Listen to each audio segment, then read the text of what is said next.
We begin with breaking news in the Israel-Hamas war after the White House announced that Israel has agreed to daily 4-hour pauses in military operations in northern Gaza, starting today, as it faces escalating pressure to address a spiraling humanitarian crisis, a rising Palestinian death toll, and ongoing efforts to free hundreds of hostages. It is unclear if the commitment from Israel represents a change in its current military operations. Israeli officials today said the fighting will continue, along with, quote, tactical, local pauses for humanitarian aid.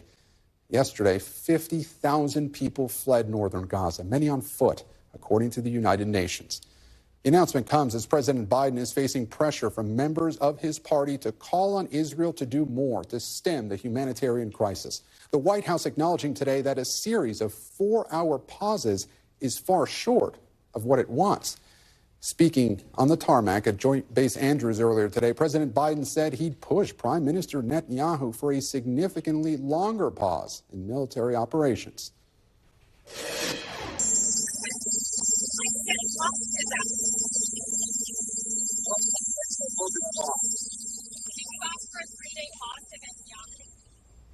And despite frustrations with Prime Minister Netanyahu, the president expressed optimism about the state of hostage talks, telling reporters, quote, things are moving along.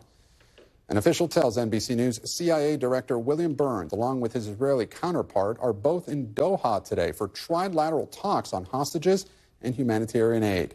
And a White House National Security spokesman John Kirby told reporters that the agreement marked significant progress and that it could provide a crucial lifeline for civilians and for potential efforts to free hostages. Around the same time as the White House made the announcement, a militant group inside Gaza known as Palestinian Islamic Jihad released footage of 2 hostages, claiming they're ready to release them if their conditions are met. You're looking at the missing posters of the 2 hostages. We're not showing the video out of respect of a request by the families, as it shows the pair in captivity speaking under duress. And joining me now on set is my White House colleague, Monica Alba. And with us from Israel is NBC's Aaron McLaughlin. Aaron, I want to begin with you. I want to start on that latest video release of the hostages by the Palestinian Islamic Jihad. Do we know how many hostages are held by them versus Hamas? And how does this all complicate efforts to get hostages released when they're held by different groups? Well, Gabe, chaos is the word that would describe the hostage situation. It seems as though not even Hamas knows where all of these hostages are at present. 2 diplomats familiar with the ongoing negotiations that are being mediated between Israel, the United States, and Qatar have said that this negotiation is ongoing. It's reaching potentially a critical point. And what's on the table being discussed right now is a potential 1 to 3 day pause in order to allow a small number of hostages to be released, 10 to 15 hostages. And the thinking, according to this diplomat, is that that pause is necessary in part to allow Hamas to figure out where all of these hostages are to secure the future release of hostages. Now, Israel is adamant that there will be no ceasefire unless all 239 hostages are let go. But it seems at some points Israel is trying to understand the magnitude of this situation. Only recently, some of the families have been notified that their loved ones previously thought dead are in fact potentially kidnapped in Gaza. I was speaking to Thomas Hand, his 8-year-old daughter. He was separated from her on the day of October 7th when Hamas stormed his kibbutz. He was told that she was dead. Weeks later, Israeli military notified him that they had reason to believe that she was taken to Gaza. I asked him at this point, does he have proof of life? Take a listen to what he had to say.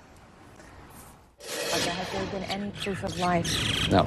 I've asked the Red Cross for proof of life. But there's been nothing? No proof of life. But you feel that she's alive? Of course, yeah. The evidence that I've got is enough to tell me that she is alive. And so many of the hostage families are in a very similar situation. They don't have proof of life. They don't know where their loved ones are, Gabe. And Aaron, on these 4-hour pauses, how new of a policy is this? There have been similar humanitarian corridors open before, but what changes here? Is this really about semantics, a ceasefire versus humanitarian pause? What's going on here? Well, this seems like a formalization and an expansion even of Israel's current policy. Since November 5th, Israel has been opening up a humanitarian window, a 4-hour window to facilitate the evacuation of Palestinians from the northern part of Gaza, where they're going to be concentrating most of the fighting, to the southern part of Gaza. There was 50,000 Palestinians, according to the United Nations, evacuated just yesterday. What John Kirby from the NSC announced today is that they were going to formalize that, add to that a 3-hour window prior to the 4-hour corridor to allow Palestinians to be notified of where and when this window was taking place, and also open up a second corridor along the coastline. The thinking being is the corridor could help not only get Palestinians out, but also get badly needed humanitarian aid back in. Israel, for its part, is being very tight-lipped on the details of this. We put the question to the Israeli Prime Minister's office asking about this announcement coming from the White House today, and they simply reiterated the line that there will be no ceasefire until all 239 hostages are released. Gabe. Aaron McLaughlin, live for us in Israel. Aaron, thank you. And I want to turn now to our White House correspondent, Monica Alba, here on set with me. Monica, why did we first hear about this pause from the White House and not the Israelis? It was significant that that is how the news came, Gabe, and that then we learned that this was something that had been happening already, but that the Israeli Defense Forces hadn't been advertising in the same way that the White House came out today very clearly in a way that signals to us was a way to pressure and let the global community know about why these humanitarian pauses are important in terms of trying to have these hostage recovery conversations, but also to try to allow civilians safe passage from the northern part of Gaza to the south. What's significant here, according to the White House, is that they are going to be adding this humanitarian corridor. But when the IDF came out today and said, look, this is something we've already been doing for a few days, a U.S. official told us what's important here is trying to send the message of why this matters and why it needs to keep happening for several days. So the fact that you're not going to see military operations during this agreed upon 4-hour pause is something that even President Biden to us, to reporters, signaled was something he had pressed Prime Minister Netanyahu to do. And he even said, the president, that he was disappointed in how long it took to get to this place. So it's clear that it's a little bit about ramping up the pressure on Israel, while the U.S. is saying we're not directing the Israeli military on how they should operate, but they're clearly in favor of this after the Biden administration has come under immense pressure to say and do more. It was interesting, the president's response today, a little bit of daylight, which you don't often see or haven't seen in the last few weeks between President Biden and Netanyahu, with the president saying that he seemed frustrated that he had asked for a longer pause. How surprising was that to hear the president speak so plainly? We know that the two have spoken something like 11 times over the course of this month-long conflict. It's clearly been a relationship where they have been constantly in touch, where we knew when President Biden went to Israel in those early days of the war, this had been a complete standing and show of support with Israel. But in recent days, there has been this shift that has been clear, with the president being a little bit more honest and candid, it seems, from the White House approach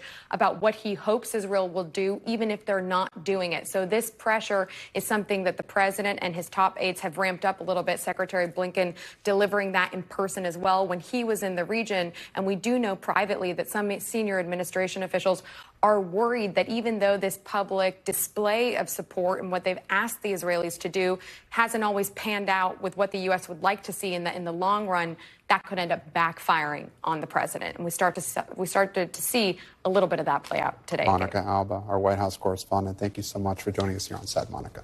Thanks for watching. Stay updated about breaking news and top stories on the NBC News app or follow us on social media.